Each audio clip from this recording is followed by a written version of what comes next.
السلام علیکم ورحمۃ اللہ وبرکاتہ۔ ناظرین، آپ دیکھ رہے ہیں UNA نیوز۔ میں ہوں ریحان اعظمی۔ ہمارے ساتھ بہت ہی خاص مہمان مدرسہ قاسمیہ شاہی مراد آباد کے استاد حدیث و ادب مفتی محمد یحییٰ صاحب قاسمی دامت برکاتہم موجود ہیں۔ آئیے حالات حاضرہ میں مسلمانوں کو درپیش مسائل اور ان کے حل کو قرآن و حدیث کی روشنی میں حضرت مفتی صاحب سے جاننے کی کوشش کرتے ہیں۔ مفتی صاحب، آپ کا UNA نیوز میں استقبال ہے۔ جزاک اللہ، شکریہ۔ مفتی صاحب، ہم سوال و جواب کا سلسلہ شروع کر رہے ہیں۔ سب سے پہلے یہ بتائیں کہ مسلم لڑکیوں میں ارتداد دن بدن بڑھتا جا رہا ہے، اس کے تدارک کی کیا صورت ہو سکتی ہے؟ بسم اللہ الرحمن الرحیم۔ اس کے تدارک کی بس ایک ہی شکل ہے کہ ان کو دینی تعلیم سے واقف کرایا جائے اور ان کے دل میں یہ بات بٹھائی جائے کہ ایمان ان کے لیے کتنے قدر و قیمت کی چیز ہے۔ انہیں یہ بات بتائی جائے کہ آخرت میں صلاح اور فلاح پانے کے لیے ایمان بہت زیادہ ضروری ہے۔ اس کے بغیر جنت میں کسی مرد یا عورت کا داخلہ نہیں ہو سکتا۔ اللہ کی چیزیں دنیا میں تو سب کے لیے عام ہے، لیکن آخرت میں سب کے لیے عام نہیں ہے۔ یہ ہماری وہ بہنیں ارتداد کا شکار ہوتی ہیں جو ایمان کی قدر و قیمت کو نہیں جانتی، اس لیے کہ وہ دینی تعلیم سے دور ہوتی ہیں۔ مودی صاحب، دوسرا سوال یہ ہے کہ موجودہ دور میں بچیوں کو کالج یا یونیورسٹیوں میں کن شرائط کے ساتھ پڑھایا جا سکتا ہے؟ جی، ایسے موقع پر آپ کے اس سوال کے جواب میں مجھے اکبر الہ آبادی کا بس وہی شعر یاد آتا ہے، تم کہیں بھی پڑھو، کالج میں پڑھو، یونیورسٹی میں پڑھو، لیکن ایک چیز یاد رہے کہ تم اللہ اور اپنی حقیقت کو یعنی دین کو اور اسلام کو اور یہ کہ تم مسلمان ہو اس کو مت بھولو۔ آدمی کالج میں پڑھے، یونیورسٹی میں بھی پڑھے، ڈاکٹر کی بھی ضرورت ہے، انجینئر کی بھی ضرورت ہے، ان کی ضرورتوں سے انکار نہیں کیا جا سکتا، اور اپنے لوگ بہرحال دوسرے سے زیادہ اچھے اور بہتر ہوں گے، لیکن اس سے پہلے ان کی دینی اور ایمانی تربیت کرنا بہت زیادہ ضروری ہے۔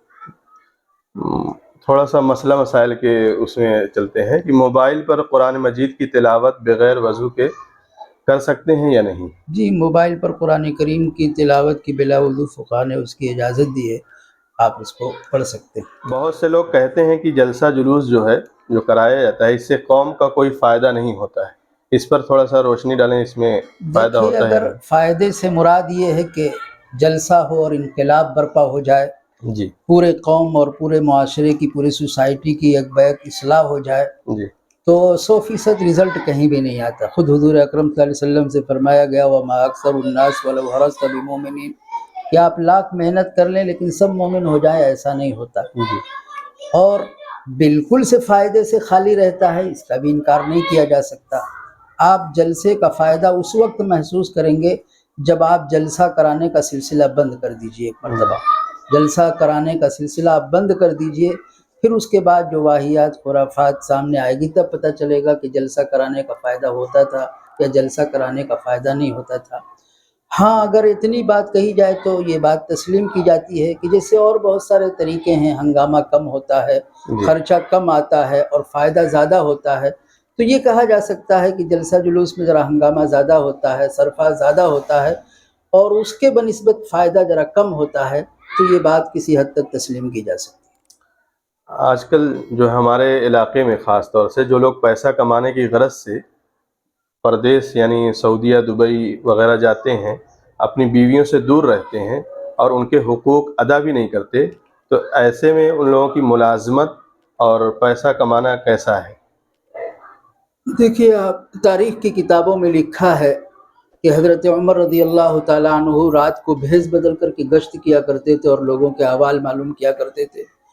ایک ایسی ہی عورت خاتون تھی جس کا شوہر اس سے مدتوں سے دور تھا، اور وہ بڑی بے چینی اور قرب کے ساتھ، بڑے درد کے ساتھ کچھ اشعار گنا رہی تھی، جس کا مفہوم یہ تھا کہ میرے پاس میرا شوہر نہیں ہے جس کی وجہ سے مجھے نیند نہیں آ رہی ہے، اور اگر آج میرے دل میں یہ نہ ہوتا اللہ کا خوف کہ اللہ تعالیٰ مجھے دیکھ رہے ہیں، تو صورتحال یہ ہوتی کہ میری چارپائی حرکت کرتے ہوئے ملتی، مطلب یہ ہے کہ میں زناکاری اور بدکاری میں مبتلا ہو جاتی۔ حضرت عمر رضی اللہ تعالیٰ عنہ نے جب اس کے اشعار سنے تو فوراً بٹیا حضرت حفصہ کے پاس پہنچے اور پوچھا کہ ایک کم یصبر الرجل عن المرأة، یہ بتاؤ کہ ایک بیوی اور ایک مرد اپنے بیوی سے اور بیوی اپنے مرد سے کتنے دور تک رہ سکتی. بظاہر ایک عجیب و غریب سوال تھا، باپ سوال کرے اس طرح کا، وہ بھی بیٹی سے. لیکن حضرت کو مسئلہ حل کرنا مقصود تھا، تو انہوں نے فرمایا 6 اشہر و 4 اشہر، یہی 4-5 مہینے. تو حضرت نے حکم نافذ کر دیا تھا کہ جو لوگ بھی جہاد میں جاتے ہیں یا کسی اور مشن پر جاتے ہیں تو ان کے لیے ضروری یہ ہے کہ وہ 4-5 مہینے میں اپنی بیوی کے پاس حاضری دیں اور ان کے حقوق کی ادائیگی کریں. اور آپ تو کمائی کی بات کرتے ہیں، اسلام میں ایسے عبادت کا کوئی طریقہ نہیں اپنایا جائے گا، خاص طور پر نفل نماز وغیرہ، کہ عورت کے حقوق اس سے متاثر ہو.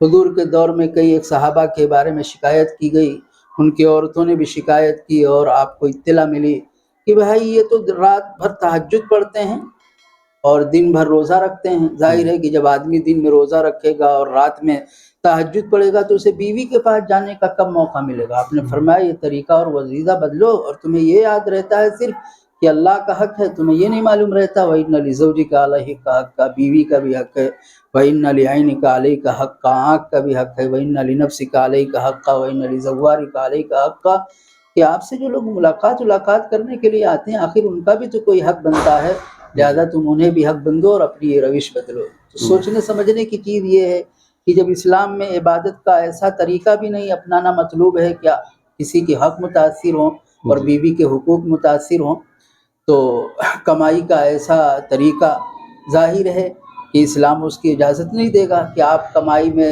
اس قدر مصروف ہو جائیں کہ بیوی سے آپ اتنے دور رہیں کہ آپ یا یہ کہ بیوی دونوں میں سے کوئی ایک آدمی بے راہ روی کا شکار ہو جائے.